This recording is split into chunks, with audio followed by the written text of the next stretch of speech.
Bonjour, bonsoir Laureline Fontaine. On vous accueille sur Lundi Soir pour La Constitution au XXIe siècle, histoire d'un fétiche social. La Constitution, c'est un objet mystérieux.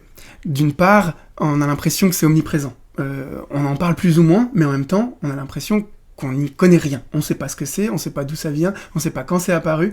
Et puis, grossièrement, on a l'impression que nos espoirs sont portés sur la Constitution.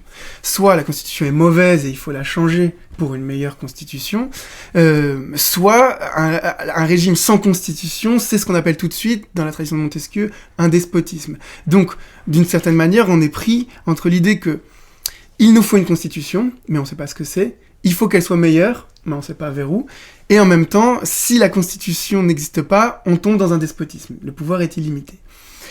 Ton livre vient un peu remettre tout ça en perspective. C'est une histoire d'un fétiche social, c'est-à-dire que la Constitution va apparaître progressivement comme potentiellement, peut-être, une sorte de leurre, une sorte d'illusion. Dans ton livre, tu nous montres à la fois comment la Constitution, c'est une certaine écriture symbolique du réel, mais cette écriture symbolique du réel, elle est l'écriture plus du pouvoir que des principes ou des règles qui nous structurent. En un sens, c'est ça qu'il va falloir que vous nous expliquiez, Laureline Fontaine, c'est-à-dire comment, d'un côté, la Constitution nous apparaît comme ce qui préserve et limite le pouvoir, voire le critique en permanence, et d'un autre côté, dans la réalité effective et historique, n'est pas plus, pas moins, que l'arrangement, le marchandage, les rapports instrumentalisés de pouvoir qui s'expriment aussi sur un mode constitutionnel. En même temps, c'est un nouveau mode de pouvoir, historiquement situé, qui n'existait pas avant le XVIIIe siècle, qui est apparu, et ça on l'oublie souvent, on n'a pas toujours eu des constitutions, et on n'en aura peut-être pas toujours. Donc peut-être la première chose à faire pour introduire votre ouvrage, c'est de vous demander, tout simplement, c'est quoi une constitution ? Quel rapport ça entretient avec une société ? Et puis, quand est-ce que ça a commencé à apparaître, ce souci pour la Constitution, le mouvement que vous appelez le constitutionnalisme? Bien, c'est déjà beaucoup de questions.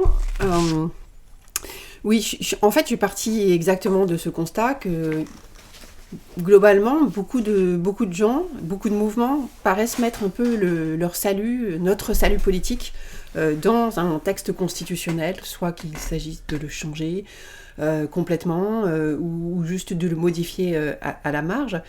Et je me suis demandé quelque chose de très simple, c'est qu'est-ce qu'on a fait réellement avec les constitutions depuis qu'on les écrit, c'est-à-dire depuis le XVIIIe siècle. Et le constitutionnalisme, ce qu'on appelle le constitutionnalisme, c'est ce moment où on commence à écrire le pouvoir, donc à rédiger des textes qui signifient que il y a une antériorité de la pensée sur le pouvoir avant que celui-ci ne soit institué et ne puisse s'exercer. Et c'est vraiment un changement par rapport à ce qui se passe avant, parce que il y a avant ce qu'on appelle des constitutions, depuis même l'Antiquité, mais pendant très longtemps, jusqu'au XVIIIe, les constitutions, ce sont en fait les règles qui sont calquées sur la réalité de l'exercice du pouvoir. Donc la règle suit le fait. Il y a aussi quelques règles écrites, mais l'idée c'est que la Constitution, ça correspond à la manière dont le pouvoir s'exerce, en gros.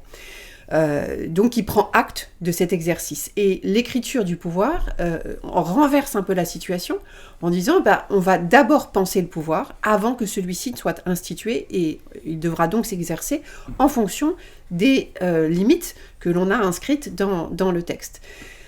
Ça commence dans des pays comme les États-Unis, la France, et ça doit beaucoup à la philosophie anglo-saxonne, qui d'ailleurs, en fait, aussi a produit quelques textes dès le XVIIe siècle avec les fameuses déclarations des droits, qui avaient déjà, en fait, cette ambition de dire au pouvoir qu'il ne pouvait pas faire n'importe quoi. Et que s'est-il passé depuis ? En fait, c'est cette recherche-là que j'ai faite. Qu'est-ce qui s'est passé depuis ? qui soit si positif pour qu'on continue à croire vraiment dans les vertus de ce texte. Et ce que j'essaye de dire, c'est que finalement, pas tant de choses que ça, voire ça a justifié des pratiques totalement inhumaines. Et en fait, c'est ce que j'essaye de mettre à jour. Alors concrètement, quand on parle de constitution, on parle d'un texte. Un texte qui a plusieurs parties. Il y a une partie où il y a une forme de récit qu'on peut comparer à une forme de mythologie, où on dit des choses très aimables sur la société, sur le corps politique et social, donc tous les hommes sont libres, tous les hommes sont égaux, etc. Voire on associe ces idées à une belle histoire, celle du pays que le texte concerne. Et en général, c'est pour ça qu'on aime les constitutions. On se réfère facilement à la Constitution comme notre pacte social, notre contrat social, grâce à ces éléments-là. Et puis, il y a toute l'autre partie dans le texte qui consiste à organiser les pouvoirs, à dire quels sont les organes de pouvoir, le président, le Parlement, etc., et à dire comment celui-ci va exercer son pouvoir. Et ce que je note, en fait, c'est que la deuxième partie, c'est celle qui, en réalité, est vraiment effective. C'est celle qui trouve une efficacité. Mais à cause de quoi ? À cause de la première partie. C'est-à-dire que les hommes ne sont pas réellement libres, ne sont pas réellement égaux, c'est un euphémisme, mais c'est grâce à ce discours-là qu'on aime les constitutions, et que donc, comme les constitutions, on les aime, elles paraissent donner toute la légitimité suffisante au pouvoir qui s'exerce. Oui, parce que ce que vous dites dans la première partie du livre, et moi qui me paraît être un peu le nœud, c'est que la constitution, donc c'est pas juste un écrit, c'est aussi d'abord une espèce d'opération politique qui consiste à dire il doit y avoir coïncidence entre gouvernant et gouverné. Il doit y avoir, enfin en gros c'est une manière de créer l'illusion du peuple constituant contre le pouvoir constitué, et que ce faisant chacun dans le fond adhère à ce mythe qui est aussi à cette organisation sociale bien particulière. Et j'ai l'impression que c'est ça le nœud, quoi. Mais oui, c'est le fétiche, en fait. Vraiment, voilà, on est vraiment très interrogé par ce phénomène d'association de la Constitution au contrat social, au pacte social, alors même que la Constitution n'a quasiment jamais eu aucun lien réel, comme je dis, factuel, avec le peuple. La Constitution a toujours parlé au nom du peuple, toujours, mais le peuple est inexistant en réalité dans cet acte-là. Non seulement ça n'est pas lui qui l'écrit, mais en plus, ce texte conduit à le mettre complètement à distance du pouvoir, aussi bien au XVIIIe qu'aujourd'hui, parce que finalement, est-ce qu'on a un lien réel avec le pouvoir ? Je crois qu'on peut dire clairement que non. Et pourtant, nous le croyons via ce texte-là. Donc en fait, en effet, c'est une totale illusion. J'appelle ça un fétiche, oui, un fétiche par l'effet des années et des discours. C'est-à-dire qu'on a l'impression que ça agit comme une chose qui aurait sa propre vie, justement. Et en même temps, on croit, ça c'est l'aspect rattachement peut-être un peu à Mars, que je ne cite pas dans le livre, mais il y a l'aspect aussi un peu adoration et pouvoir magique, qui pourrait nous rapprocher plus un peu du fétiche psychanalytique de Sigmund Freud, par exemple. Oui, moi je suis une question. Ce que j'ai beaucoup aimé dans le livre, c'est que si je prends là maintenant, hypothétiquement, la position naïve de n'importe qui vit dans un régime constitutionnel, c'est que au départ, on est quand même attaché à l'idée d'avoir une constitution. Peut-être que justement une illusion, c'est quelque chose auquel on est attaché pulsionnellement mais irrationnellement, c'est-à-dire que contre tout fait. Et quand on lit le livre, au début on peut se dire ah bah non, mais la constitution, s'il n'y avait pas de constitution, il n'y aurait pas l'abolition de l'esclavage, il n'y aurait pas tel droit qui serait défendu dans le réel, etc. Mais plus on lit, plus on se rend compte qu'il n'y a pas de corrélation entre l'existence d'une constitution et la disparition de certaines pratiques de pouvoir oppressif et violent, de certaines inégalités. Et puis même, parfois, il y a une confirmation de ces pratiques-là. Et plus on lit le livre, plus il y a une espèce de tension en nous. C'est, bah non, mais quand même, si on n'avait pas de constitution, ce serait le despotisme, ce serait terrible. Et en même temps, plus on lit et plus on se voit que la constitution, c'est un instrument du pouvoir comme un autre, c'est une opération, c'est un stratagème même, puisqu'à un moment vous dites, c'est une grande duperie qui se maintient. Et du coup, ma question est toute simple, c'est qu'est-ce qui vous amène à dire qu'au fond, entre le XVIIIe siècle et aujourd'hui, l'apparition du constitutionnalisme et maintenant,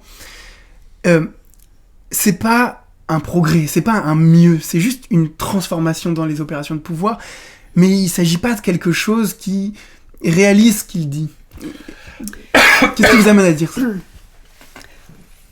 Alors, d'un côté, je pense que je propose de constater que si on pense qu'il y a eu des progrès sociaux, ceux-ci ne sont pas la conséquence des textes constitutionnels. Parce que d'un autre côté, on peut constater que les constitutions ont souvent validé ou admis tout simplement les pratiques les plus oppressives, les plus inhumaines. Et je prends notamment l'exemple quand même très important à mon avis de la Constitution américaine, parce que c'est pas juste un moment. Souvent on dit oui, lorsque la Constitution américaine a été adoptée, effectivement il y avait encore l'esclavage, mais après ça a été aboli, etc. Et je crois que là encore c'est faire des raccourcis alors qu'ils nous font du bien, mais qui ne correspondent pas à la réalité. La première chose, c'est que les tractations auxquelles se livrent les rédacteurs de la Constitution en 1786, eh bien, conduisent à ce que on admette finalement que l'esclavage sera maintenu, alors que, par ailleurs, on s'arrange pour que l'organisation constitutionnelle serve certains intérêts économiques. J'allais dire, on fait primer les intérêts économiques sur la question humaine, tout simplement. Ensuite, ce dont on s'aperçoit, c'est que l'organisation constitutionnelle telle qu'elle se met en place, eh bien, va venir confirmer ce phénomène, puisque la Cour suprême va justifier l'esclavage sur le fondement du droit de propriété. Puis, quand enfin on abolit l'esclavage, alors d'abord, on ne l'abolit pas complètement, souvent on l'oublie. C'est-à-dire que même aujourd'hui, il n'est pas aboli complètement. Ça, c'est aussi un trait caractéristique des constitutions, c'est que c'est de toujours catégoriser les personnes. Et il y a des personnes pour qui la Constitution ferait, entre guillemets, le plus grand bien, et au détriment d'autres, mais dont on ne parle pas. Finalement, c'est pas important. Et d'ailleurs, c'est aussi la question coloniale. Parce que presque toutes les constitutions des pays colonisateurs parleront de liberté, d'égalité, etc., en mettant complètement à part le phénomène colonial. Finalement, ce qui compte, c'est que nous soyons libres, tant pis pour les autres. Et en fait, c'est une histoire qui se répète tout le temps. Et lorsque, donc, aux États-Unis, les détenus peuvent être maintenus dans une situation d'esclavage, encore aujourd'hui. Tous les pays américains, tous les États américains n'ont pas aboli complètement l'esclavage. Et puis, quand l'esclavage pour seulement les personnes libres, justement, sera aboli, eh bien, on mettra en place un système ségrégationniste, et là encore, avec la validation de la Cour suprême, quand même, jusque dans les années 50, 1950. Donc, ça fait déjà quand même une longue vie pour la Constitution américaine, supportant des pratiques qui ne figurent évidemment pas dans l'histoire aimable que raconte le texte. Et ce dont on se rend compte, c'est que le constitutionnalisme, donc cette idée qu'il faut écrire le pouvoir, eh bien, va se diffuser à travers le monde à travers des pratiques impériales et colonialistes. Parce que c'est encore ça qu'on oublie, c'est que finalement, on voit la Constitution comme un acte de libération, là où c'est arrivé dans beaucoup de pays, par le biais, au contraire, de la violence et de l'oppression. Donc, ce sont des termes qui ont l'air vraiment qu'on emploie un petit peu tout le temps, mais la problématique, c'est que c'est quand même la réalité. Et donc, moi, j'essaye de rappeler cette histoire. Il y a un exemple qui me vient là, que je trouve extrêmement intéressant, c'est celui de l'Australie.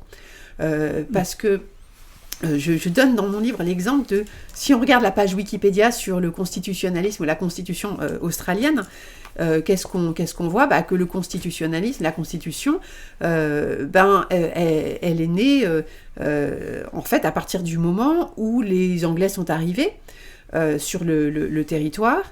Et on se fiche complètement de savoir comment ils sont arrivés, ce qu'ils ont fait, donc de si ils ont génocidé les aborigènes, tout ça on s'en fiche complètement, ça ne compterait pas.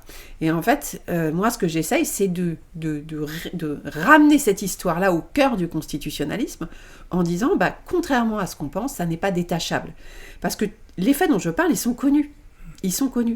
Ce qui peut conduire à certains éventuellement à se dire, finalement, elle ne nous raconte pas des choses très nouvelles.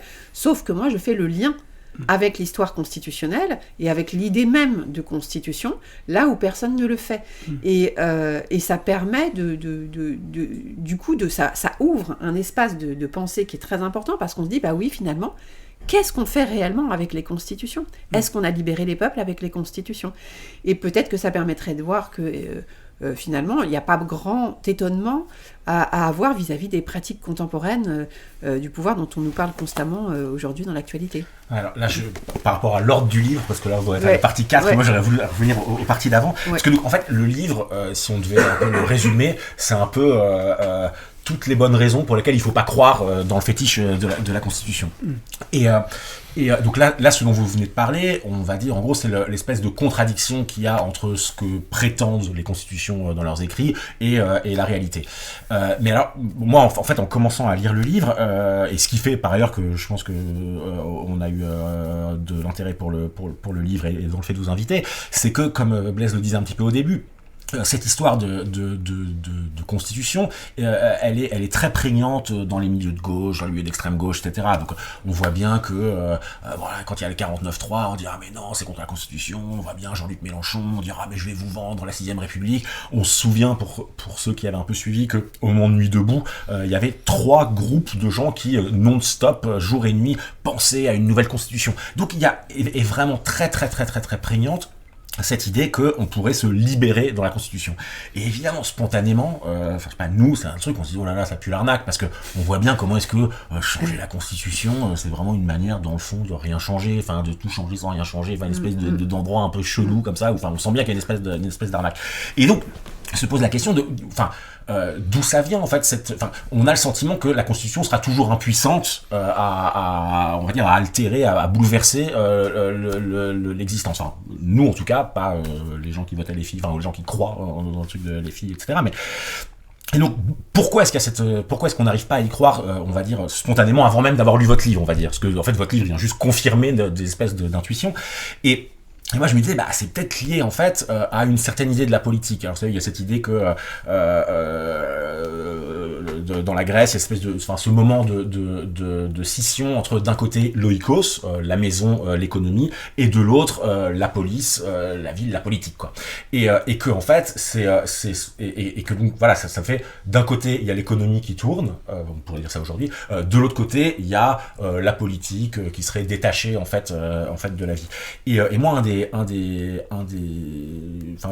des parties qui m'a le plus plu, et c'est ça dont j'aimerais que vous nous parliez un petit peu, qui en fait, ça c'est ce que je me suis dit au début du livre, et après je suis arrivé je crois que c'est la partie 2, où justement vous faites le rapport entre économie et constitution, et là on se dit, mais mon Dieu, mais c'est bien sûr, évidemment que c'était ça. Et donc, est-ce que vous pouvez juste nous expliquer, dans les grandes lignes, parce que bon, le livre il est dense, etc., je le remonte, je crois qu'on l'a pas montré, hop, voilà, dans les grandes lignes, quel est le rapport que le fétiche de constitution, pour pas dire le constitutionnalisme, entretient avec l'économie, soit l'organisation quotidienne de... Eh bien, c'est un rapport que j'ai commencé à étudier il y a un certain temps.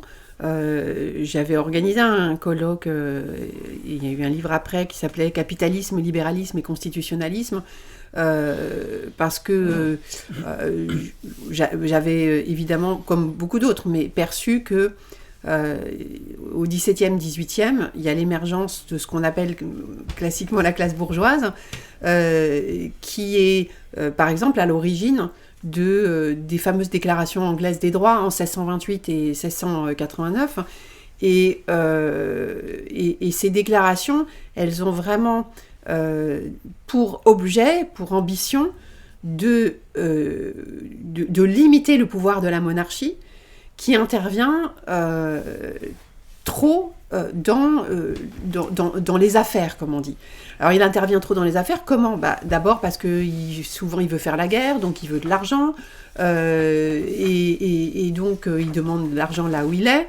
Et puis, comme on est encore dans un pouvoir quand même très arbitraire, du coup, le pouvoir utilise un peu les instruments dont il dispose. Donc, il va arrêter un tel, qui pendant ce temps-là, donc du coup, sera mis en prison, même et parfois sans motif, et donc ne pourra pas faire ses affaires, etc. Donc, on lui dit, voilà, il faut plus faire ça, donc il faut qu'on soit d'accord pour donner de l'argent, il faut pas nous arrêter sans aucun motif, etc., etc. Donc c'est ce qu'on appelle les droits, dont nous avons retenu l'aspect collectif, mais sauf que la problématique, c'est que ces droits, ils servent vraiment à protéger certains intérêts, et ceux qui n'en ont pas n'ont rien à protéger.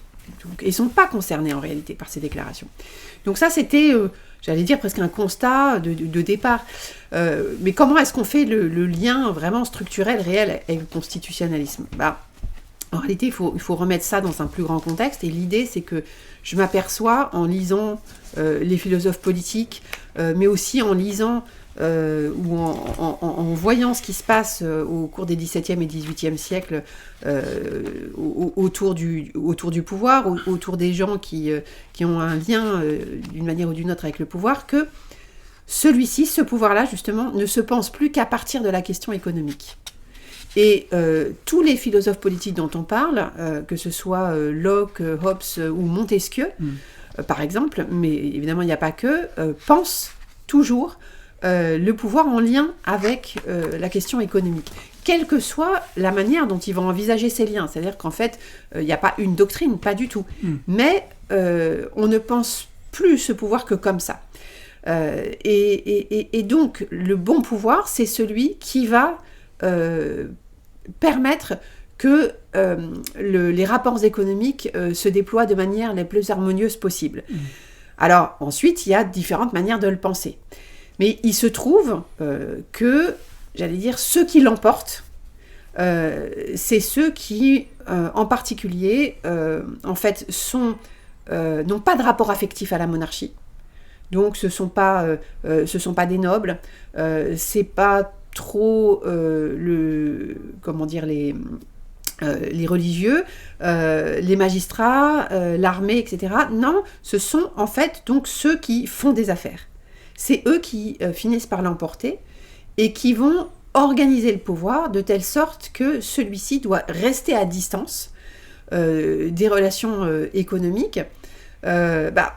Rester à distance et en même temps, je suis partiellement d'accord avec l'analyse de Michel Foucault aussi, qui disait que finalement, le pouvoir ne va pas seulement être limité de l'extérieur. En fait, on va le penser par définition comme un pouvoir limité, dans la perspective de préserver les intérêts de l'économie. Et en fait, toute l'histoire du constitutionnalisme à la suite vient confirmer ce fait.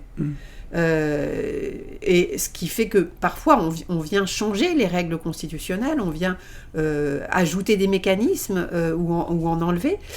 On passe par exemple d'une vision où il faut que le pouvoir n'intervienne pas dans l'économie à une vision contemporaine où au contraire il faut que le pouvoir intervienne dans l'économie pour faciliter le fonctionnement de celle-ci. Donc peu importe comment on voit le pouvoir, ce qui compte c'est qu'on ne le voit qu'en lien avec cette question économique. Et peut-être pour enfoncer le clou, on voit très bien que le constitutionnalisme, s'il se diffuse, c'est par le biais des plus grandes puissances économiques, qui en fait, chaque fois qu'un pays... chaque fois que ces puissances-là voient qu'il y a opportunité qu'un pays devienne constitutionnel, vont tout de suite tenir le stylo presque. On l'a vu à la fin de l'Empire soviétique, où en Europe de l'Est, on a quand même principalement deux pays qui sont allés aider à l'écriture des constitutions, c'est la France et les États-Unis, c'est-à-dire les deux mêmes pays qui sont à l'origine du constitutionnalisme. Et c'est eux qui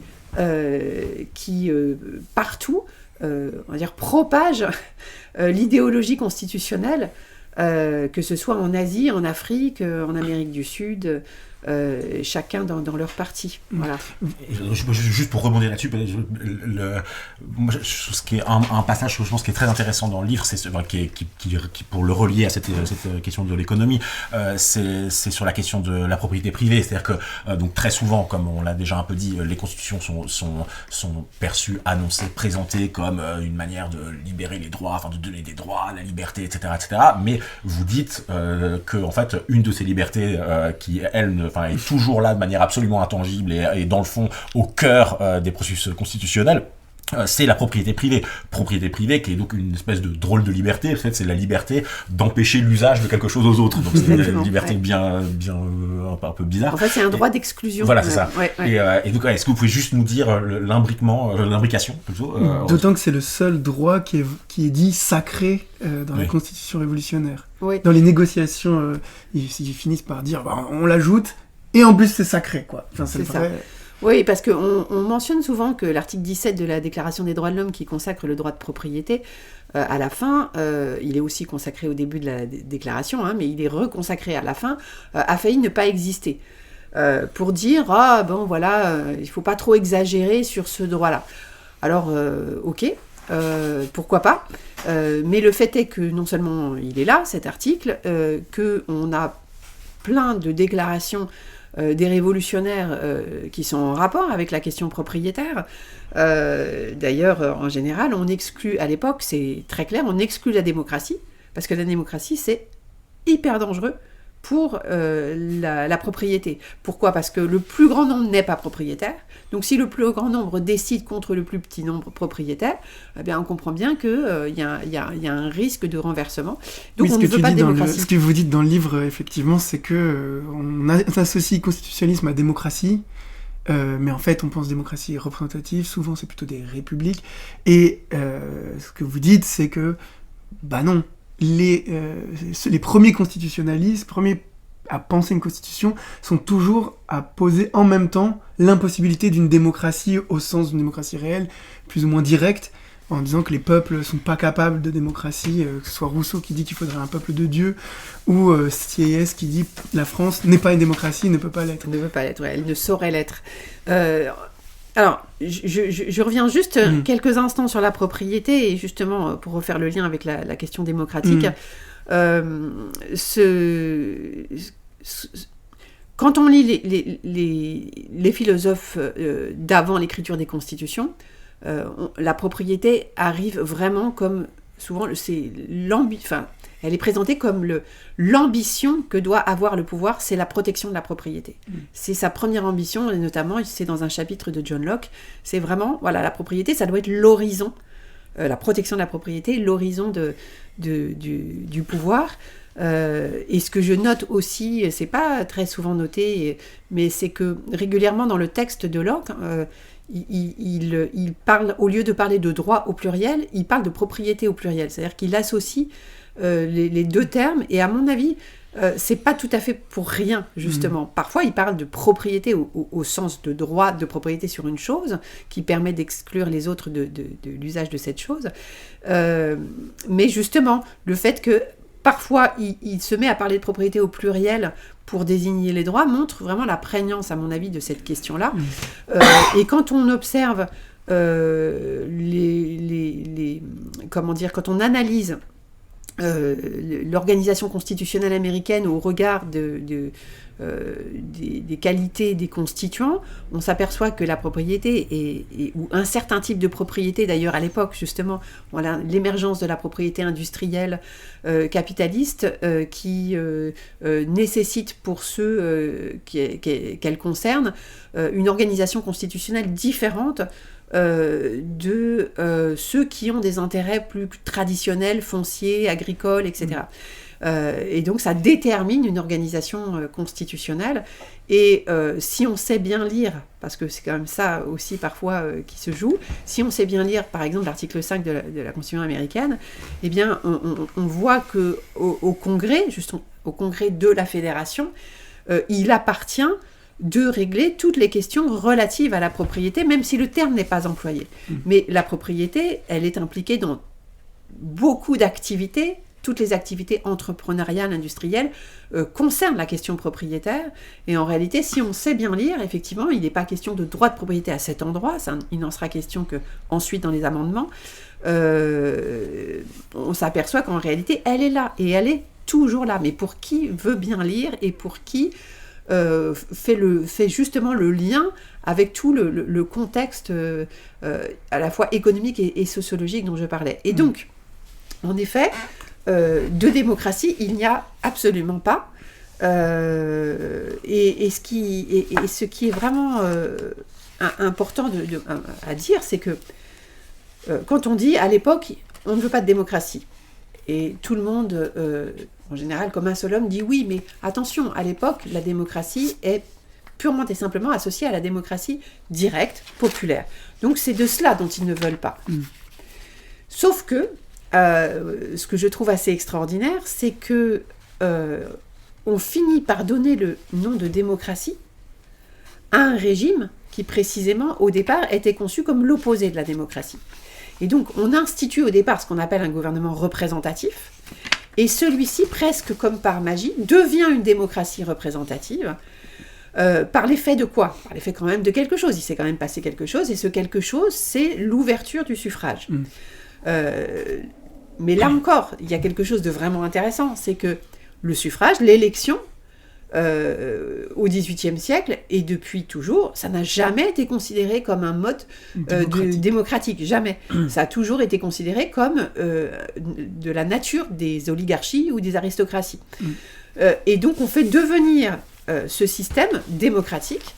Donc simplement, en réalité, c'est la valeur des mots qui change, hein, simplement. La réalité ne change pas. Alors elle change un peu, au sens où, ça y est, le suffrage commence à s'ouvrir. D'abord, on finit par ne plus le lier à la question de la fortune. Et puis, alors après, selon les pays, c'est pas tout à fait toujours la même chose. Il y en a qui le lient à la capacité. Est-ce que savoir lire, par exemple, il y a eu beaucoup de pays où il fallait savoir lire pour voter. Et puis après, on va abandonner très tardivement le critère du sexe, quand même, hyper tardivement. Même la Suisse, hein, c'était jusqu'en 1971 quand même, hein, que le suffrage était masculin.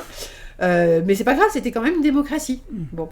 Donc on sent en fait, et puis à la fin du livre aussi, j'essaye d'expliquer que, bon, quand bien même le suffrage serait dit universel, c'est quand même une belle tromperie cette histoire-là, parce que universel, où est-ce qu'il y a de l'universalité dans cette organisation-là Donc je ne vais pas refaire ce que j'explique dans le livre, qui est assez simple aussi, mais qu'on a tendance à oublier, là encore, parce que finalement, je crois que... Alors c'est peut-être nécessaire, je ne le sais pas, et je dirais que ce n'est pas à moi de décider, mais on aime bien se bercer de l'idée que, voilà, il y a une élection, donc c'est démocratique, même si à la fin, en réalité, quelques personnes seulement, j'exagère évidemment, mais quelques personnes participent au scrutin, et de quelle manière, et dans quelles conditions, puisque là je ne parle pas du tout, ça c'est un sujet dont je ne parle pas dans le livre, mais on sait bien, la question des médias, la question de l'argent, dans le système électif, c'est quelque chose, je crois, dont je ne parle pas dans le livre, mais au moment où le suffrage commence à s'élargir, c'est le même moment où on commence à voir apparaître des techniques de propagande, etc. C'est bien connu, tout ce qui est fabrique du consentement, etc. Mais j'en parle pas dans le livre, mais je pense que c'est évidemment lié, c'est-à-dire qu'on ne concède pas le suffrage universel comme ça.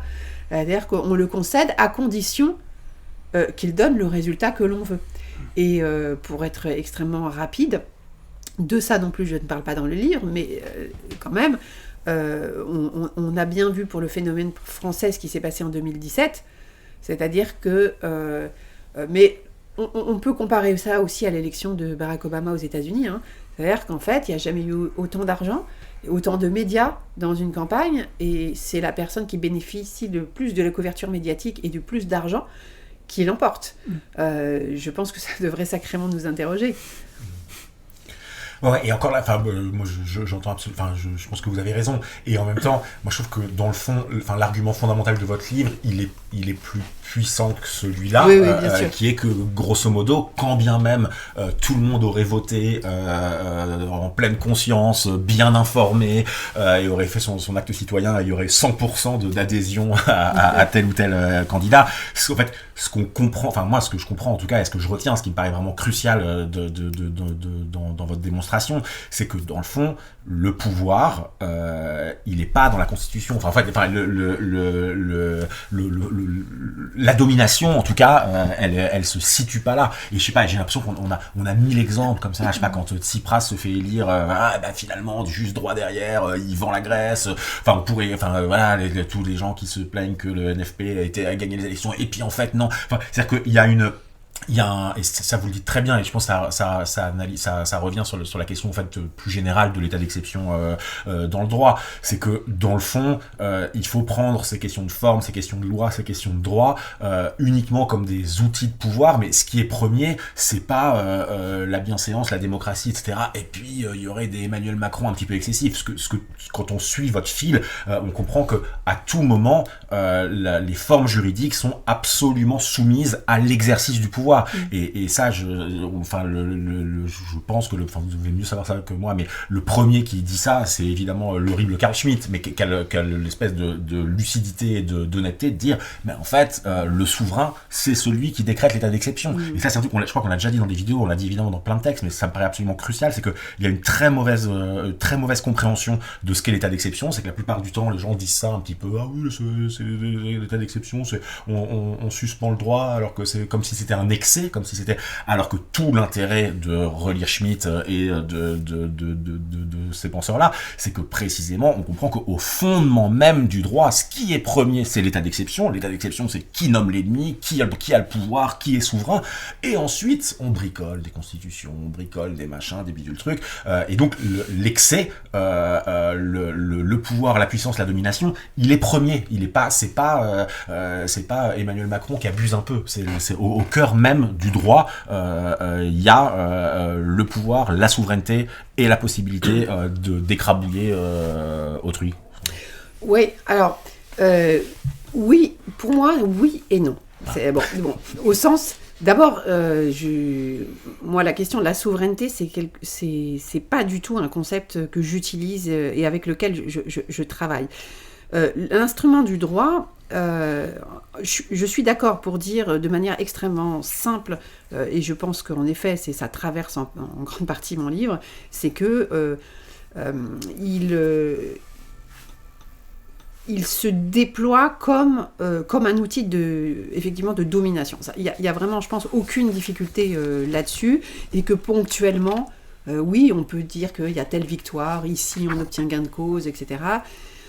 Mais ces victoires-là n'infléchissent absolument pas un mouvement général qui est quand même extrêmement clair. Et ça, moi, je veux beaucoup insister là-dessus, c'est que je ne crois pas... en tout cas, ces victoires-là ponctuelles suffisent souvent à ce qu'on y croit. Voilà. Mais malheureusement, en réalité, cette croyance ne fait encore plus que profiter... Je peux vous obliger à un détour, nous dire de quoi, parce que par exemple vous parlez du Pachamama, notamment des trucs en Amérique du Sud. Est-ce que vous pouvez juste donner quelques exemples de changements constitutionnels qui ont été présentés, on va dire, comme de gauche et sympatoches, et qui finalement marchent pas trop, je pense. Ah oui, alors là effectivement, vous faites allusion à l'exemple que je prends en Colombie, où dans la Constitution, alors il y a plein de choses, il y a les droits des autochtones, de la population autochtone, des populations autochtones, il y a la protection et le respect de la nature et de l'environnement, évidemment.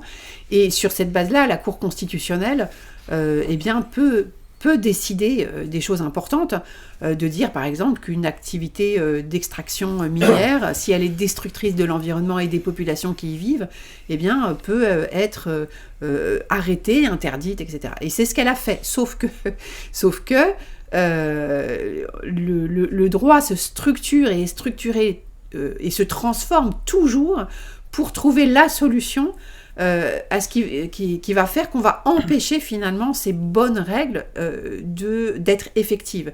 Et là, en l'occurrence, la solution, c'est le droit international des investissements, et donc des traités qui sont signés entre les États, et qui permettent en fait que l'on puisse trancher un différend entre un État et un opérateur économique du type un géant minier, par exemple,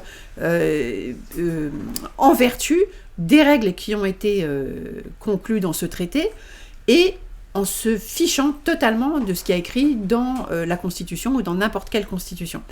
Et ça fonctionne très bien. Mais en même temps, ce qu'il faut quand même préciser, c'est que ça ne fonctionne que parce qu'il y a la Constitution aussi, parce que c'est dans la Constitution que les États ont la capacité de signer des traités internationaux et de leur accorder une valeur même supérieure à la Constitution. Donc on a quand même besoin des constitutions pour pouvoir se passer de ce que raconte la Constitution, globalement. En tout cas, dans ce qu'elle aurait de plus intéressant pour le corps politique et social. Oui, ce que vous dites dès le début du livre, c'est qu'en fait, une constitution, c'est hétérogène, au sens où c'est au moins 3 types d'énoncés différents, c'est-à-dire de manière de parler, quoi.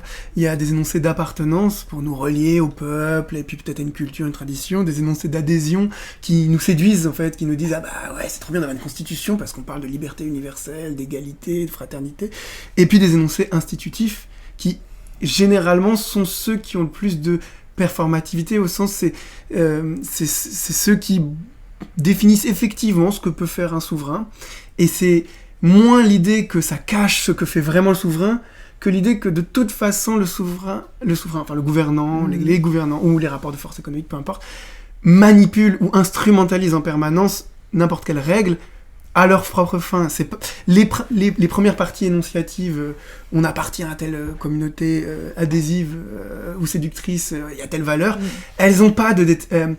c'est des principes, certes, mais pas d'articulation au réel. Ce qui, en revanche, sert d'outil ou d'instrument, c'est cette partie institutive,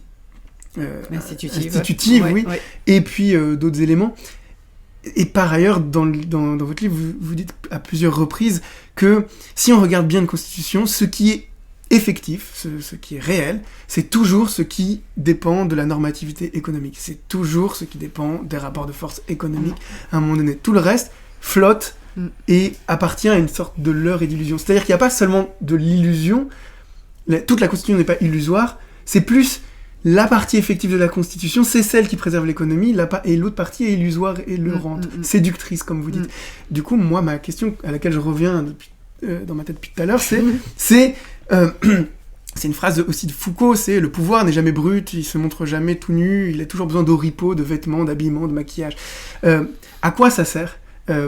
À quoi bon avoir cette partie-là, qui est en fait cette partie leurrante, illusoire dans la Constitution ? Pourquoi c'est pas juste la définition des règles de l'exercice effectif du pouvoir ?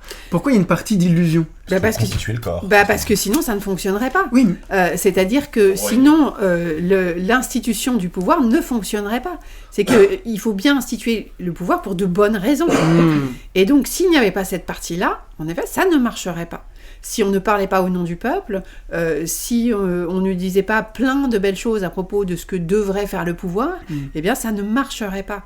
Parce que ça voudrait dire, finalement, n'importe qui peut arriver, exercer le pouvoir. Non, il faut une bonne raison pour qu'il exerce le pouvoir. Donc c'est pour ça que je dis que, d'une certaine manière, tous ces énoncés dont je parle, d'adhésion, d'appartenance, effectivement, n'ont pas de réalité dans le social. Néanmoins, ils sont très utiles pour le pouvoir. Et c'est bien pour cela qu'on a diffusé l'idée constitutionnelle et qu'on continue à tenir des discours à propos des constitutions qui les rendent nécessaires. Si le pouvoir n'a plus de constitution, il a pour l'instant, en tout cas dans notre paradigme actuel, il n'a plus de raison de tenir. Donc c'est nécessaire de maintenir cette idée que la Constitution est justement nécessaire. C'est nécessaire pour le pouvoir et c'est nécessaire partout dans le monde. Je m'aperçois que je suis pas revenue sur la question de l'exception, mais peut-être. Non, si, parce que je voulais juste que tu fasses le petit. Ouais. Parce que il y a une chose, c'est que quand même, c'est pas n'importe qui, n'importe quoi. Et pour ça, on peut relier les deux, qui peut arriver au pouvoir et décider n'importe quoi. Ponctuellement, oui, c'est possible. Mais à long terme, ça ne marche pas. Le fait est que ça ne marche pas. Je n'ai pas forcément toujours de très bonnes raisons pour l'expliquer. Ce que je veux dire, c'est que ce phénomène de l'exceptionnalité au sens de Carl Schmitt me paraît effectivement très intéressante, mais pour moi, ça n'est pas du tout le tout du constitutionnalisme. Parce que justement, l'origine pour moi du constitutionnalisme, c'est vraiment la préservation de certains intérêts. C'est vraiment la préservation des intérêts. Ensuite, l'exception, pour le coup, c'est pas lié spécifiquement au constitutionnalisme. L'exceptionnalité ou le pouvoir de déclarer l'exception, il existait avant le constitutionnalisme. Et il ne fait que le justifier encore plus, effectivement. Mais pour moi, c'est pas lié à cette philosophie-là. C'est lié à autre chose. Oui, mais la raison pour laquelle je disais ça, c'est que je pense que l'état d'exception, il est lié en fait au fondement du droit. Mais moi, ce qui me paraît intéressant, c'est que, la raison pour laquelle je dis ça, déjà parce que j'ai en tête Eugénie Merriot et son dernier livre Géopolitique de l'état d'exception, qui est super. Mais aussi parce que on a quand même, dans notre imaginaire, il y a quand même cette idée que la Constitution, c'est ce qui devrait limiter l'état d'exception, quoi. Et donc, c'est comme si on s'étonnait en permanence que la Constitution, c'est bizarre. En 49.3, oh là là là, regardez. Voilà. Et en fait, non, il n'y a pas à s'en étonner. Non, c'est structurellement... Absolument, oui, il n'y a pas à s'en étonner en ce sens que, finalement, moi, ce qui me marre, c'est que les pouvoirs peuvent faire à peu près n'importe quoi, mais dès lors qu'ils restent dans ce champ-là qu'on a défini. C'est vrai que qu'est-ce qu'on constate aujourd'hui ? Les pouvoirs institués, en tout cas, ce que j'appelle sont les gagnants du processus constitutionnel, donc ça peut être des pouvoirs différents en fonction des époques, ceux qui sont les gagnants peuvent globalement utiliser le texte à leur guise. Ça se voit partout dans le monde, et chez nous compris. Après, donc il n'y a en effet pas d'étonnement, c'est aussi lié à peut-être à la manière dont on considère le texte. Qu'est-ce qu'on constate depuis quelques mois ? Eh bien que quelques années, finalement, il y a l'usage d'une règle, et on dit, est-ce que c'est constitutionnel, est-ce que c'est pas constitutionnel ? Moi, pendant des mois, j'ai entendu des journalistes qui me disent, alors, est-ce que c'est constitutionnel et tout ? Et je leur dis, écoute, maintenant je réponds plus à ce genre de questions, ça fait un petit moment, mais l'idée c'est que finalement, on dit, non, c'est pas constitutionnel, d'autres disent, oui, c'est constitutionnel, et quel est le résultat ? Le résultat, c'est que il est zéro, c'est-à-dire que finalement les pouvoirs continuent à faire ce qu'ils veulent indépendamment de ce qu'on va en dire. Pourquoi ? Parce que la structure de l'organisation du pouvoir fait qu'on n'a pas la main dessus. Personne n'a la main dessus. Et là encore, il y a aussi une illusion à croire qu'il existe des contre-pouvoirs. Parce que ça globalement, c'est une supercherie. Mais ça, c'est une question qui vient spontanément et qui est, alors, on est en train de tailler en pièces la Constitution, les droits, etc. Mais est-ce qu'ils n'ont pas une fonction critique, une fonction utopique, une fonction d'horizon qui permet, en fait, de quand même permettre aux citoyens intransigeants de dire, j'ai quand même des droits, et le revendiquer face au pouvoir, et limiter un peu les choses. Récemment, on entend que, je sais plus quel pouvoir judiciaire ou aux États-Unis empêche tel décret trumpiste de passer. Aujourd'hui, là, on a un procès sur l'ancien président Nicolas Sarkozy, etc. Et on a l'impression que y a quand même un contre-pouvoir des magistrats qui viendrait justement du droit. Et peut-être c'est pas immédiatement la Constitution. Donc, comment ça reste quand même illusoire, un leurre ? Disons que ça dépend à quoi on s'intéresse. C'est-à-dire que pour moi, tout ça, c'est bien, mais j'allais presque dire c'est sympathique. C'est-à-dire que en réalité, un peu dedans. Oui, mais c'est-à-dire que finalement, ça change pas grand-chose à ce que moi j'essaye de raconter. C'est-à-dire qu'un tel, à un moment donné, soit mis en prison, que son texte ne passe pas. Bon, très bien, qu'on puisse utiliser ou pas le 49.3, très bien, mais est-ce que ça change à la fin le fait que, il y ait de toute façon une réelle mise à distance du peuple vis-à-vis de l'exercice du pouvoir, et que 2, tout ça permet à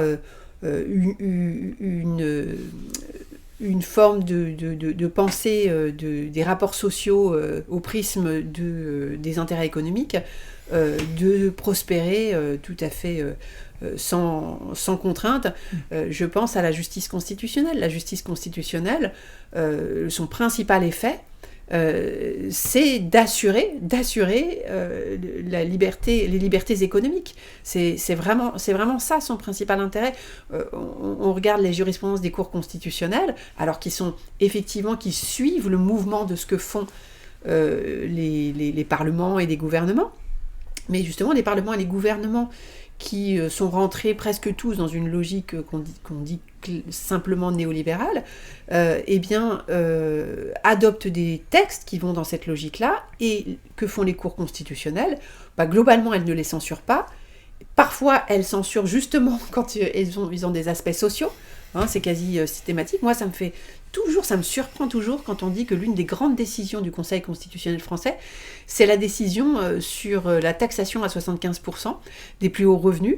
On dit que c'est une grande décision pourquoi ? Parce que l'idée, c'était de parler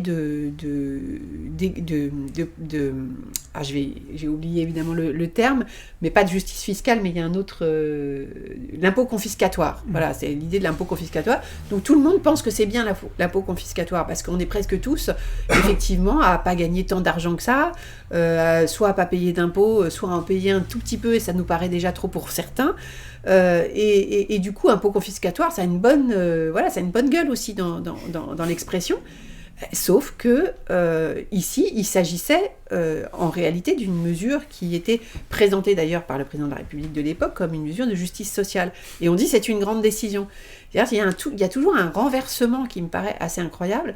Et la liberté d'entreprendre, la liberté contractuelle, le droit de propriété sont constamment protégés par les cours constitutionnels, là où on voit bien que tout le reste est passé, les états d'exception justement, limitation, restriction, voire interdiction de liberté de manifester, liberté d'expression, etc. Moi, etc. C'est ça, ouais. Je vais me faire l'avocat du Conseil constitutionnel, mais est-ce que, du point de vue des libertés publiques, qui est évidemment un concept tarte à la crème total et complet, hein, mais est-ce que néanmoins ça sert pas quand même un petit peu de repère ? C'est-à-dire que, je pense notamment parce que nous, lundi matin, on a beaucoup parlé de ces questions-là, donc, que ce soit les interdictions de manifester, les assignations à domicile, les dissolutions, typiquement de la tentative des soulèvements de la terre et d'autres qui ont eu lieu, etc., qui en général relèvent, alors ça a des trucs un peu techniques et je vais probablement dire un peu des bêtises, mais qui grosso modo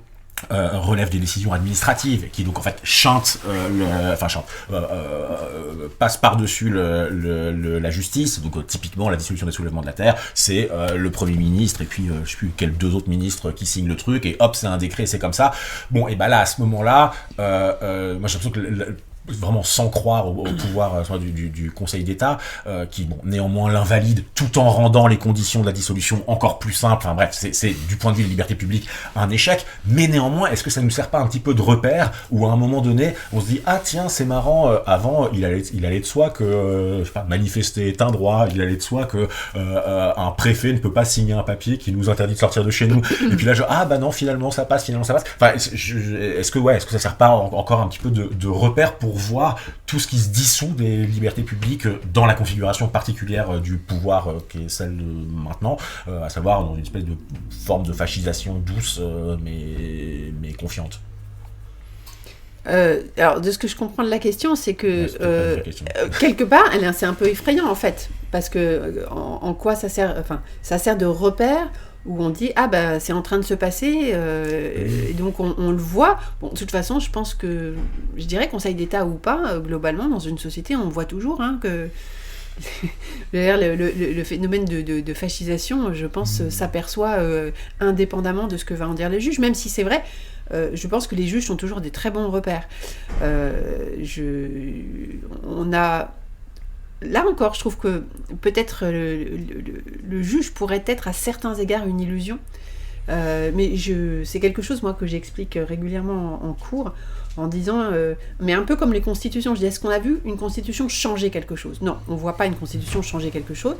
Ça succède parfois à un changement, mais ça ne le précède jamais. Mais pour le juge, c'est un peu pareil. Est-ce qu'on a déjà vu un juge dans un pays autoritaire faire devenir le pays non autoritaire ? Ça n'existe pas. Donc, le juge suit, parce que c'est son rôle, en fait. Le juge doit appliquer le droit. Alors, il peut le remettre en cause en vertu de ce que... il y a une hiérarchie, une hiérarchie des règles, et que quand donc la règle qui est prise, qui est normalement censée être en dessous dans la hiérarchie par rapport à d'autres règles, viole celle d'en haut, il intervient, mais la problématique, c'est que souvent, il doit interpréter les règles, les violations des règles, et on constate quand même que globalement, il est plutôt assez protecteur vis-à-vis du pouvoir. N'importe quel avocat qui fait du droit des étrangers sait à quel point le juge administratif ne fait pas son travail. C'est-à-dire qu'il y a des dossiers où il y a des violations du droit qui sont en rouge clignotant partout, que c'est absolument incontestable, et le juge ne dit rien et valide. Donc c'est extrêmement courant, ça. Donc, mais avec des moments de friction, parce que là, pour le coup, je fais une digression publicitaire. C'est que c'est que il y a une situation en France très intéressante autour d'un jeune homme qui s'appelle Gino, qui vient de se faire arrêter. Enfin, en gros, qui est accusé par la Hongrie de s'être bagarré avec des nazis lors d'une marche des fiertés, qui est la marche annuelle des nazis en Hongrie. Et donc, mandat d'arrêt international, il a été cueilli par la sous-direction antiterroriste, donc par une bagarre en France, et donc la Hongrie le réclame, et il est en prison, et évidemment il n'a pas du tout envie d'aller en Hongrie parce que les conditions de détention sont complètement folles, et sont absolument inhumaines et horribles. Et ce qui est intéressant, c'est que là ils sont c'est un peu le cas en France aussi. Oui, non, bien sûr. Ouais, mais ça a l'air d'être, parce que en gros c'est une espèce d'opération policière de la Hongrie contre des activistes antifascistes, et donc il y a déjà un Allemand, une Italienne qui se sont retrouvés en prison là-bas, et ça a quand même déclenché une quasi-crise diplomatique, parce que la jeune Italienne, quand elle est arrivée au tribunal là-bas, elle était tenue en laisse, mains et pieds liés, etc., au point que le gouvernement de Mélanie a quand même dit non, mais en fait vous pouvez pas exactement traiter les gens comme ça. Et elle est sortie de prison parce qu'elle s'est fait élire députée, etc. Mais ce qui est intéressant, c'est que donc en gros là la question qui se pose aux juges français, c'est est-ce que au nom du droit européen, de la collaboration policière et juridique, est-ce que lorsque le gouvernement, est-ce que le pouvoir de Orban, qu'on voit quand même plutôt d'un mauvais œil du point de vue des droits de l'homme français, vous demande quelqu'un qui donc risque jusqu'à 25 ans de prison pour une bagarre avec des fascistes dans les geôles là-bas, est-ce que la justice française leur donne? Et donc, et là pour l'instant, il y a eu des juges allemands qui ont dit oui, pas de problème, un juge italien qui a dit oui, bien sûr vous pouvez y aller, et puis vu qu'en Italie ça fait un petit peu tâche les images de cette jeune femme enchaînée, il y a un juge de Milan là qui vient de dire non, donnez-nous des garanties, la Hongrie. Puis la Hongrie, en fait, n'a pas vraiment donné de garanties. Ils sont non, c'est comme ça, c'est la Hongrie. Et donc, a refusé le mandat d'arrêt international, et donc a libéré le jeune homme. Donc lui, il est un peu tranquille. Et donc là, il y a ce Gino en question qui est en prison en France, en train d'attendre que des juges français décident de est-ce que quand la police antiterroriste nous ramène un antifasciste pour une bagarre à la demande de Orban, est-ce qu'on lui donne ou est-ce qu'on lui donne pas? Et donc, ça pose quand même des frictions intéressantes au sein même de l'exercice du droit, quoi qu'on pense des juges, de leur courage, de leur effectivité. Je ne dis pas parce que on a un long article sur le cas de ce Gino sur cette semaine. Non, mais de toute façon, encore une fois, ponctuellement, en plus, nous sommes dans le type de pays où ponctuellement on peut gagner des batailles. On peut arguer de certaines libertés pour gagner des batailles. Je ne peux pas le nier, mais je dirais presque à la limite, pour aller un tout petit peu loin.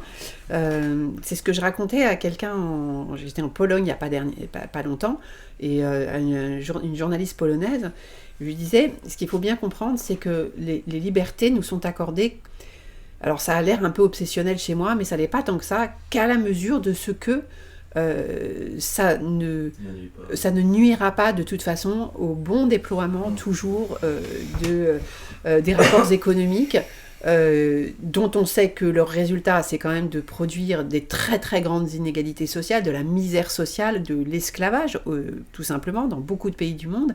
Et c'est quand même ça que ça permet. Et je forçais le trait en lui disant, je prenais un exemple parce qu'ils sont très, très branchés sur les questions de mœurs et sociétales en Pologne. Je leur disais, mais pour le néolibéralisme, vous pouvez vous marier avec un chien si vous consommez quand même. Et c'est pour ça que du coup, il me semble que voilà, il faut quand même garder ça à l'esprit, qu'on peut s'intéresser à toutes ces questions-là en disant ah mais quand même, ah mais quand même, ah mais quand même. Mais pendant ce temps-là, et c'est justement parce qu'on se dit ah mais quand même, pendant ce temps-là, eh bien le rouleau compresseur continue. Voilà, que le despotisme, il n'est pas dans la forme politique, il est dans l'économie. Je dis ça parce que c'est la thèse mais de grâce nos chers amis. Grâce à la forme politique. Mais c'est ça, oui, bien parce sûr, que bien sûr, c'est bien sûr. en lien complet. Ouais. La Constitution est rattachée à la notion de nation. Vous développez beaucoup le constitutionnalisme aussi comme touchant aussi l'univers de l'entreprise, les chartes, les constitutions d'entreprise et le droit international. Mm-hmm. Et donc, est-ce que vous pouvez développer ce point un peu? C'est-à-dire que le constitutionnalisme, comme outil de domination, déborde largement l'État-nation, quoi. Oui, disons que, en fait, comme le constitutionnalisme, c'est l'idée d'écrire le pouvoir, eh bien, cette écriture du pouvoir n'est pas réservée. D'abord, elle ne vient pas du pouvoir lui-même, on le disait tout à l'heure, elle vient d'une classe qui, justement, s'adresse au pouvoir. Du coup, aujourd'hui, on a en effet des phénomènes très intéressants d'écriture du pouvoir avec les mêmes mots et la rhétorique constitutionnaliste par des grands groupes privés et qui vont revendiquer en quelque sorte leur capacité peut-être à s'autogouverner, il y a quelque chose de cet ordre-là, et que du coup ça va produire des règles constitutionnelles qui vont s'imposer par simplement les faits presque symboliques de la Constitution. Et ce que je disais, c'est que je le disais tout à l'heure, ça pour le coup, le droit international, alors il y a le droit international des droits de l'homme qu'on connaît, qui pour le coup a permis aussi que se déploie à côté un droit international qu'on connaît beaucoup moins, dont on parle beaucoup moins, qui est tout ce qui est droit international du commerce, droit international donc économique, droit international des investissements, et qui, dans les faits, est beaucoup plus efficace et beaucoup plus répandu, beaucoup plus, appliqué, enfin qui se déploie beaucoup plus que le droit international des droits de l'homme, qui fait l'objet toujours de nos discussions. Mais pendant ce temps-là, on a tout un pan qui est extrêmement solide, opératoire, pour le coup, et sur le dos de la rhétorique séductrice des constitutions. Et encore une fois, je cite le cas de la Roumanie. La Roumanie, lorsqu'elle a adopté sa constitution pour intégrer après l'Union européenne, on lui a demandé spécifiquement d'inscrire des dispositions qui nous assureraient de ce que, à la fois, les constitutions en tant qu'elles protègent, la constitution en tant qu'elle protège le droit de propriété, etc., eh bien, pourrait l'emporter sur les autres règles, et en même temps, il fallait aussi une disposition sur la valeur du droit international et du droit européen, évidemment, puisque ça, c'est aussi encore une autre affaire. Dans la continuité de la question de Bernard, vous employez l'expression de néo-féodalisme ou de reféodalisation des institutions à propos de l'idée que le constitutionnalisme comme courant de pratique de pouvoir, en fait, définitivement, écriture du pouvoir, se délocalise de sociétés civiles, collectives, à des entreprises privées, particulières, etc. Et dans cette logique de néo-féodalisation, moi je voudrais ajouter une question qui porte, qui relie des choses que vous dites et des choses que vous abordez pas encore, probablement. Premièrement, il y a une sorte de théorisation présente, hypothèse sur le cours actuel du capitalisme qui deviendrait un techno-féodalisme. C'est-à-dire qu'en gros, on passerait d'un capitalisme néolibéral, de marché, etc., à une forme de féodalisme des plateformes technologiques. Bon, ça c'est Yanis Varoufakis qui proposait cette hypothèse. Par ailleurs, les entreprises semblent devenir des petites sociétés. Elles ont des valeurs d'entreprise, elles ont un esprit d'entreprise, elles ont une culture d'entreprise, mais c'est sur le modèle des États-nations, en fait. Oui. Ou alors c'est peut-être l'inverse, c'est les États-nations qui sont faits sur le modèle des corporations, du Absolument. travail. Ouais. Bon, mais en tout cas, il y a une sorte de continuité. Donc il y a une sorte d'éclatement, de féodalisation, d'une part. Premièrement, donc, il y a l'écriture du pouvoir constitutionnaliste se répand et s'éclate, et se diffracte, et c'est plus seulement la société. Ça se répand. Deuxièmement, vous dites au tout début que avant les constitutions, on avait des utopies et des fables. Ou qu'en gros, les récits utopiques ou les récits fabuliques, les fables, sont pas l'origine du constitutionnalisme, mais s'articulent au constitutionnalisme historiquement. Là, la proposition de question que je vais vous faire, on a déjà parlé avant l'entretien, mais c'est: est-ce qu'aujourd'hui on n'est pas dans un passage à une nouvelle forme d'écriture du pouvoir qui n'est plus totalement le constitutionnalisme, qui, s'inscrit non pas dans l'utopisme ou les fables, mais dans un autre type de fable qui est la science-fiction, d'une part. Deuxièmement, est-ce qu'on n'est pas en train de passer d'une écriture du pouvoir dans des textes qui sont proclamés à une écriture du pouvoir dans des programmes qui deviennent opératoires? C'est-à-dire, est-ce qu'on n'est pas en train de passer progressivement, lentement, à des constitutions écrites et proclamées qui doivent passer par la conscience et la reconnaissance rationnelle du bien fondé pour accueillir notre consentement, à des formes qui finalement n'ont plus tellement besoin du consentement, parce qu'elles sont directement de l'ordre d'une ingénierie. Et le mot que j'ai envie d'employer, qui est banal, c'est des sortes de des constitutions de plus en plus algorithmiques, qui sont immédiatement efficaces au sens où elles seraient connectées à des ordinateurs, des signaux, une cybernétique générale, etc. Donc, mais dis sur quoi tu bases ça, sur donc je base cette analyse, elle se base sur des observations, mais aussi sur des propositions de textes qu'on voit apparaître dans la Silicon Valley, chez certains théoriciens d'extrême droite, néo-réactionnaires, ce qu'on appelle les lumières obscures, des gens comme Mencius Moldbug, qui vont proposer des formes d'État, mais complètement assimilées à des entreprises, où on exite le voice, c'est-à-dire la prise de parole pour pouvoir changer les choses. Donc, dans la logique constitutionnelle, la prise de parole, elle joue un rôle. Oui, il y a les valeurs, donc on peut critiquer le pouvoir, et puis vous dites, bon, c'est une illusion. Mais donc, là, dans ce que proposent ces gens-là, il n'y a plus ça. Il y a l'idée d'un État-entreprise fondé sur la base d'une consommation, avec des gens qui demandent des exigences via des plateformes, et puis si on n'est pas content, bah, on s'en va. C'est soit la loyauté à ces systèmes, soit on part, l'exit. Et donc en fait, ce qui m'intéresse, c'est que il y a de plus en plus cette espèce d'idéologie qui est en train de se constituer, de se proposer, qui élimine complètement la question même du suffrage, de la fausse démocratie, qui est en fait une forme d'aristocratie, bon bref, peu importe, du vote, complètement de ces propositions, avec l'idée derrière que on peut finalement très bien gérer, sans le consentement psychologique ou rationnel des citoyens, une société à partir du moment où elle est suffisamment intégrée d'un point de vue technologique et cybernétique. Et à partir des purs intérêts en tant qu'ils sont captés. Et des purs intérêts traduits immédiatement, presque en temps réel, en flux continu, à travers l'analyse des données, de ce qu'on demande, de nos besoins, de nos exigences, de nos souhaits, de nos vœux. Et donc, évidemment, quand on lit votre livre, à un moment donné, on se dit, ok, donc la Constitution, c'est pas la solution. Mais en même temps, on se dit, est-ce que derrière, on n'a pas aussi l'apparition d'une nouvelle forme de pouvoir qui peut s'en passer? Et une nouvelle forme d'écriture du pouvoir qui n'est plus la Constitution écrite, textuelle et proclamée, mais la Constitution algorithmique, fondée immédiatement sur des données qui analysent nos goûts, nos saveurs, nos parfums, nos préférences. Voilà.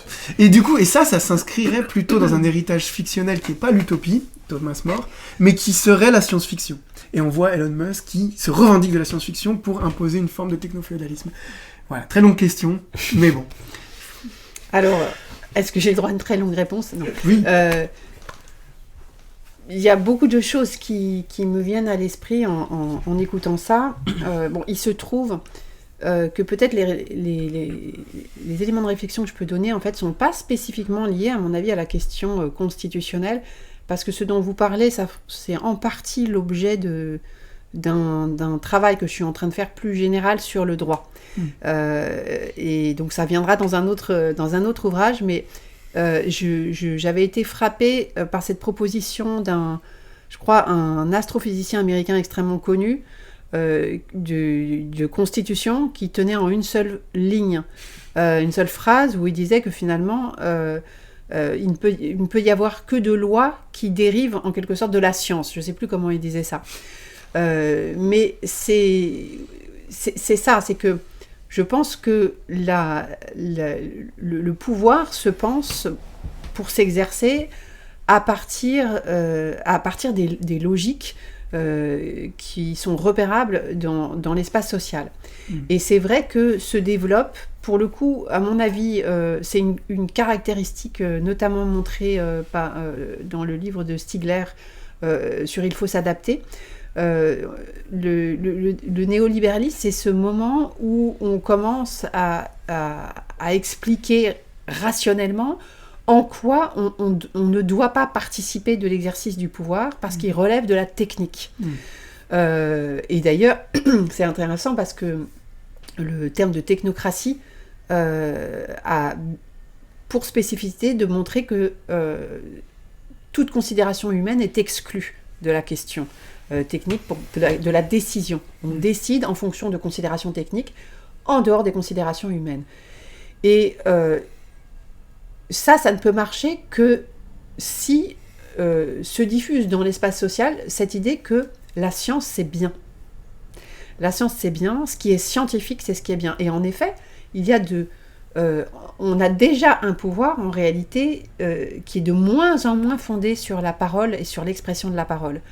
Ne serait-ce que par le recours à des notions comme l'urgence et la nécessité, ça écrase la parole. Mais vous avez aussi les gouvernements, les instances donc dites de la technocratie qui expliquent au pouvoir qu'en fait, il peut blablater tant qu'il veut. De toute façon, ce qui compte, c'est qu'ils prennent tel ou tel type de décision. Et que même les élections, oui, il faut faire des élections, d'ailleurs c'est une concession que l'on a fait en quelque sorte, mais il ne faut pas que ces élections viennent à l'encontre des décisions qui doivent être prises. Donc on est déjà en effet dans cette logique-là. Et donc il ne reste plus qu'à l'approfondir, cette logique, c'est-à-dire le moment où, et on voit aussi apparaître de plus en plus dans la motivation des textes législatifs notamment, parce qu'il y a encore un semblant de motivation parfois, même si parfois c'est du fake, mais on voit de plus en plus apparaître l'idée que la décision est prise parce que ça correspond à une réalité technique et scientifique. Et donc, en effet, on est parti de l'idée de féodalisme, mais le constitutionnalisme, c'est le moment où on écrit le pouvoir pour le faire être d'une certaine manière, alors qu'avant la Constitution, c'était comme le pouvoir était. Et on a le sentiment, en effet, qu'on revient à quelque chose, mais c'est plus subtil, c'est que le pouvoir, ou la règle, doit suivre ce qui doit être en vertu presque des lois scientifiques. C'est presque ce qui doit advenir. Alors, je note que quand même, on est assez proche du fonctionnement de l'idéologie nazie, parce que ce qui doit advenir dans la nature, c'est la supériorité de la race aryenne, et donc le droit ne doit pas venir corriger ça. Parce que c'est ça l'idéologie nazie. Le droit est une mauvaise chose parce qu'il corrige les effets de la nature. Et là, on en revient petit à petit à quelque chose où on doit justement suivre ce que nous indique la nature, ce que nous indiquent les lois. Alors tout l'enjeu, c'est de dire ce que sont les lois, ces lois de la nature. Alors j'en reviens encore un peu à l'économie, mais l'une des grandes escroqueries de ces derniers temps, c'est d'avoir fait croire qu'il y avait des lois de l'économie, comme si c'était des lois scientifiques. Bon, mais il y a beaucoup d'autres choses. Et en effet, il y a la question aussi, donc la croyance de la science, mais aussi la croyance que un traitement égal pour tous procurerait l'égalité. Et ça, c'est un grand, grand danger. C'est-à-dire que beaucoup de gens de plus en plus acceptent la décision d'un ordinateur. Ils seraient prêts, par exemple, à ce que la justice puisse être rendue via des algorithmes qui traiteraient tout le monde de la même manière. Bon. Ça me paraît important de comprendre que ces dangers-là, ou enfin en tout cas cet avenir-là, il n'est imaginable qu'à partir du moment où il y a un terreau social, un terreau de pensée qui le permet. Et ce terreau-là, nous le constituons tous. Nous sommes implicitement amenés à dire que c'est pas juste si par exemple, je reste dans le domaine du droit, tel juge a jugé telle chose de manière complètement différente d'un autre juge à tel autre endroit, mais pour le même cas. Alors on comprend bien sûr, évidemment que c'est pas juste, mais par quoi est-ce qu'on remplace ça ? Par quoi est-ce qu'on remplace ça ? Et si la solution, c'est les algorithmes, je crois qu'on n'a pas fini d'en voir les dégâts, mais la réalité, c'est que ça s'impose petit à petit. Et surtout que les algorithmes eux-mêmes sont absolument pas neutres, biaisés, il y a une technopolitique, que c'est souvent l'expression de normes qui sont antérieures à l'algorithme lui-même. C'est ce que je voulais dire tout à l'heure, que j'ai oublié d'ajouter, c'est qu'en effet, vous parliez d'écrasement de la parole tout à l'heure, mais en réalité, elle n'est pas tout à fait écrasée, la parole, parce qu'elle est bien là à l'origine de tout ça. C'est qu'en effet, il y a toujours quelqu'un qui décide de rentrer telle ou telle donnée et ça va produire telle ou telle chose. Donc il faut bien quand même, il y a toujours quelqu'un qui est là pour faire un choix. Le seul problème, c'est qui est ce quelqu'un et comment fait-il ses chois. Et ça, c'est le problème de la souveraineté, parce que celui qui décide de faire un choix à l'origine du reste, ou après on fait plus de choix, c'est celui qui gouverne. Oui, mais justement, la question, c'est effectivement, mais qui a la main sur ce choix ? Je me revois encore demander aux responsables d'une société qui propose des algorithmes pour les avocats, pour qu'ils rentrent leur cas et pour savoir quelle chance ils ont que leurs clients soient... Oui, ça existe. Et je vais le voir à la fin de la présentation et je lui dis, moi ce que j'aimerais bien savoir, c'est les mots-clés que vous rentrez. Et ça, c'est secret défense. En réalité, pourquoi ? Parce que c'est un intérêt commercial. Mais du coup, si c'est secret défense parce qu'il y a un intérêt commercial, on n'a pas la main. Et c'est aussi ça le problème, c'est qu'en effet, il y a des choix, c'est la souveraineté, mais c'est une question qu'on met petit à petit à l'abri, plus encore que maintenant, à l'abri de la délibération populaire, sous couvert de science, et sous couvert j'allais dire, d'incontestabilité. Ça, c'est une réelle difficulté, à mon avis, pour l'avenir. Juste pour terminer, peut-être, parce que c'était pas vraiment une question, c'était plus un commentaire un peu général et peut-être d'ouverture.